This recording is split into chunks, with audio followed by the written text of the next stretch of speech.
Hello everyone, welcome to the wise institute online classes. अभी तक आप बायोलॉजी में ऊतक चैप्टर के बारे में पढ़ रहे थे। कल तक आपने पढ़ा था पादप ऊतक के बारे में। आज आपका टॉपिक है, उसी के आगे का कवर करेंगे, जंतु ऊतक। तो जंतु ऊतक के बारे में पढ़ेंगे। जंतु ऊतक मुख्यतः 4 प्रकार के होते हैं। पहला है एपिथेलियम ऊतक, संयोजी ऊतक, पेशीय ऊतक और तंत्रिका ऊतक। तो जंतु ऊतक 4 प्रकार के होते हैं। कौन कौन से? एपिथेलियम ऊतक, संयोजी ऊतक, पेशीय ऊतक और तंत्रिका ऊतक। अब हम सभी के बारे में थोड़ा थोड़ा डिटेल में पढ़ेंगे कि जंतु के शरीर को ढकने या बाह्य सुरक्षा प्रदान करने वाले ऊतक को एपिथेलियम ऊतक कहते हैं। तो एपिथेलियम ऊतक किसे कहा जाता है? वह ऊतक या वह टिश्यू जो हमारे शरीर को ढकने का काम करता है या फिर हमें सुरक्षा प्रदान करता है। तो आप ऐसे समझ लीजिए, आपकी जो त्वचा है, ठीक है, आपकी जो बाहरी त्वचा है वो एपिथेलियम ऊतक से बनी हुई है। तो देखते हैं इसमें अगला पॉइंट। त्वचा मुंह, आहार नाल एवं फेफड़ों की सतह पर पाया जाता है। यह ऊतक आपकी त्वचा, आपके मुंह की बाहरी सतह पर, आपकी आहार नाल जो आपकी एलिमेंट्री कैनाल है जिसके द्वारा आप भोजन ले जाते हैं शरीर में, और फेफड़ों की सतह पर पाया जाता है। क्यों पाया जाता है? यह ऊतक हमारे शरीर में सुरक्षा प्रदान करता है। नेक्स्ट क्या है? यह जल एवं अन्य पोषक पदार्थों के अवशोषण में मदद करता है। इस ऊतक की सहायता से हम अपने शरीर में जल को अवशोषित करते हैं और भी अन्य जो पोषक पदार्थ हैं उन्हें अवशोषित करते हैं। ऐसा क्यों है? क्योंकि यह ऊतक हमने आपको बताया बाहरी त्वचा पर पाया जाता है, या फिर हम कह सकते हैं अंग जो होते हैं हमारे, उनकी सबसे बाहरी सतह पर पाया जाता है। तो कोई भी चीज जब हम शरीर में अवशोषित करेंगे तो उसी ऊतक के माध्यम से अवशोषित होगी और उसी ऊतक के माध्यम से उत्सर्जित भी होगी। तो नेक्स्ट पॉइंट है, यह अपशिष्ट पदार्थों को बाहर निकालने में मदद करता है। कहने का मतलब क्या हुआ?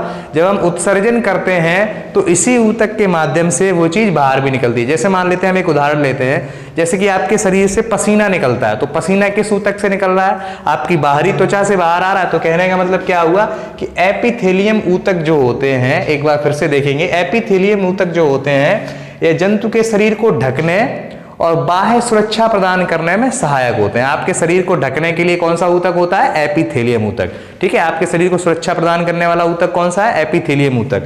नेक्स्ट है, यह त्वचा, मुंह, आहार नाल एवं फेफड़ों की सतह पर पाया जाता है। ठीक है, अगला पॉइंट, यह जल एवं अन्य पोषक पदार्थों के अवशोषण में मदद करता है। जितने भी पोषक पदार्थ हम अवशोषित करते हैं शरीर में, उनके अवशोषण में मदद करता है एपिथेलियम ऊतक, और अपशिष्ट पदार्थों को शरीर से बाहर निकालने में भी यह मदद करता है। ठीक है, अब नेक्स्ट हम देखते हैं संयोजी ऊतक। संयोजी का मतलब होता है जोड़ने वाला। जो शरीर के अंगों को आपस में जोड़ने का काम करे उसे हम संयोजी ऊतक कहते हैं।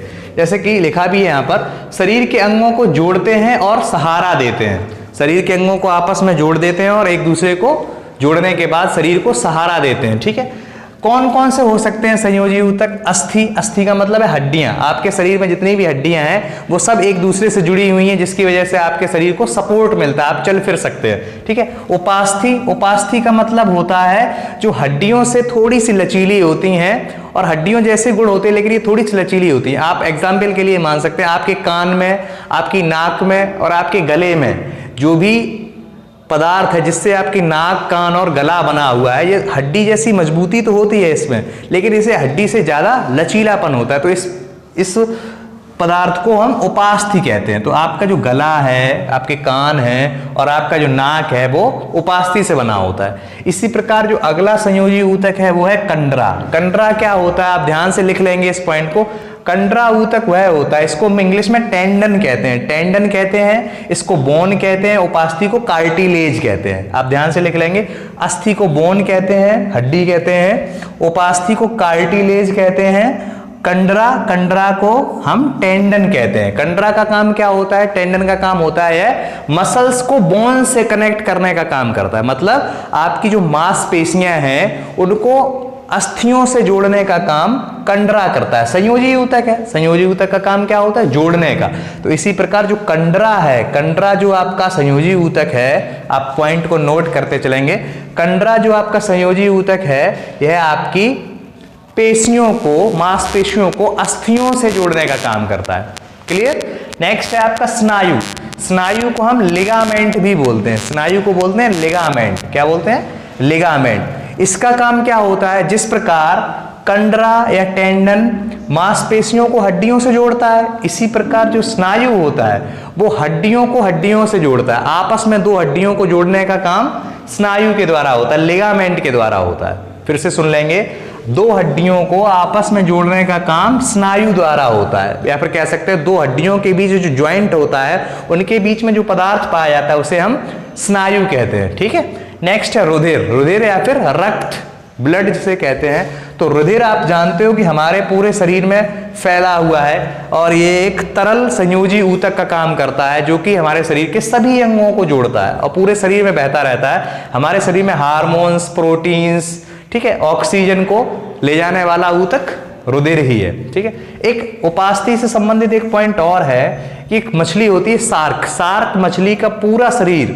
उसका जो पूरा कंकाल होता है वो उपास्थि का बना होता है, अस्थि का नहीं होता है, उपास्थि का होता है। इस पॉइंट को नोट कर लेंगे कि शार्क मछली का जो पूरा कंकाल तंत्र होता है उपास्थि से बना होता है। ठीक है, अब मेरी समझ से आपको संयोजी ऊतक समझ में आ गया होगा, अगर नहीं कोई डाउट है तो आप कमेंट कर सकते हैं। नेक्स्ट है आपका पेशीय ऊतक, मतलब मस्कुलर टिश्यू, आपकी जो मांसपेशियां उनके बारे में।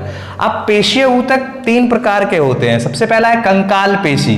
कंकाल पेशी का मतलब हो गया ऐसी पेशियां या ऐसी मसल्स जो आपकी हड्डियों से जुड़ी होती हैं, हड्डियों से जुड़ी होती हैं, या फिर उनको हम रेखित पेशी भी कहते हैं। ऐसी मांसपेशियां जिन पर रेखाएं होती हैं जो चिकनी नहीं होती हैं, या फिर इन्हीं का दूसरा नाम है ऐच्छिक पेशी। इस शब्द से आपको ज्यादा अच्छे समझ में आएगा। ऐच्छिक पेशी क्या होता है? ऐच्छिक पेशी का मतलब वे पेशियां जो हमारी इच्छा अनुसार काम करेंगी उन्हें हम ऐच्छिक पेशी कहते हैं। जैसे मान लीजिए मेरे हाथ में जो पेशियां हैं वो मेरे अस्थियों से जुड़ी हुई हैं। अगर मैं चाहूंगा तो इसको मैं आगे पीछे हिला सकता हूं, कुछ भी कर सकता हूं। मेरा मन है तो मैं इसको चलाऊंगा, नहीं मन है तो नहीं चलाऊंगा। तो कहने का मतलब ये हुआ कि वे पेशियां जो हमारी इच्छा अनुसार कार्य करती हैं वो ऐच्छिक पेशियां कहलाती हैं। ठीक है, मैंने आपको उस दिन भी बताया था कि जो पेशीय ऊतक हैं उनकी कोशिकाएं लंबी होती हैं, तुर्क रूप में होती हैं, पतली होती हैं और दोनों उनके सिरे जो होते हैं वो नुकीले होते हैं। ठीक, तो पहला आपको समझ में आया होगा ऐच्छिक पेशी क्या होती है, या कंकाल पेशी क्या होती है, या रेखित पेशी क्या होती है। वह पेशियां, वह मांसपेशियां जो हमारे अस्थियों से जुड़ी होती हैं और जो हमारी इच्छानुसार कार्य करती हैं उन्हें हम ऐच्छिक पेशी कहते हैं। ठीक, नेक्स्ट क्या है? चिकनी पेशी या अनैच्छिक पेशी या फिर अरेखित पेशी। मतलब वे पेशियां जो हमारी इच्छा के अनुसार कार्य नहीं करती हैं, हम चाहें तो उनका काम करना रोक नहीं सकते। जैसे कि हमारी पलक, आंख के ऊपर जो पलक है उसकी मांसपेशियां हैं वो हमारी इच्छा के अनुसार कार्य नहीं करती। ऐसे ही हमारी जो फेफड़े की पेशियां हैं या फिर हमारी जो नलियां हैं शरीर के अंदर उनकी पेशियां हैं वो अनैच्छिक पेशियां हैं, या फिर हम कह सकते हैं चिकनी पेशियां हैं, या फिर ऐसी पेशियां हैं जो हमारी इच्छा के विरुद्ध कार्य कर सकती हैं। ठीक है, नेक्स्ट पॉइंट है आपका हृदय पेशियां। अब जो हृदय की पेशियां हैं वो ना तो ऐच्छिक पेशियों में आएंगी ना अनैच्छिक पेशियों। इनका एक अलग है क्योंकि इनमें दोनों के गुण पाए जाते हैं। ये इसमें रेखित भी होता है और अरेखित के भी गुण पाए जाते हैं, और ये पेशियां हमारी इच्छा के विरुद्ध काम करती हैं। ठीक है, और इनको हम कार्डियक मसल्स भी कहते हैं। हृदय पेशियों को हम कार्डियक मसल्स भी कहते हैं। इनका काम क्या होता है? ये पेशियां अपनी पूरी उम्र भर संकुचन का काम करती है, मतलब कॉन्ट्रैक्शन और रिलैक्सेशन का काम करती रहती है, बिना थके लगातार काम करती रहती हैं। ठीक है, सबसे ज्यादा व्यस्त पेशियां अगर पूछी जाए तो आपकी हृदय की पेशियां सबसे ज्यादा व्यस्ततम पेशियां होती हैं। ठीक है, नेक्स्ट है आपका, इसी में देखते हैं एक ऊतक और होता है एरियोलर संयोजी ऊतक। एरियोलर संयोजी ऊतक यहां पे लिख देता हूं मैं, एरियोलर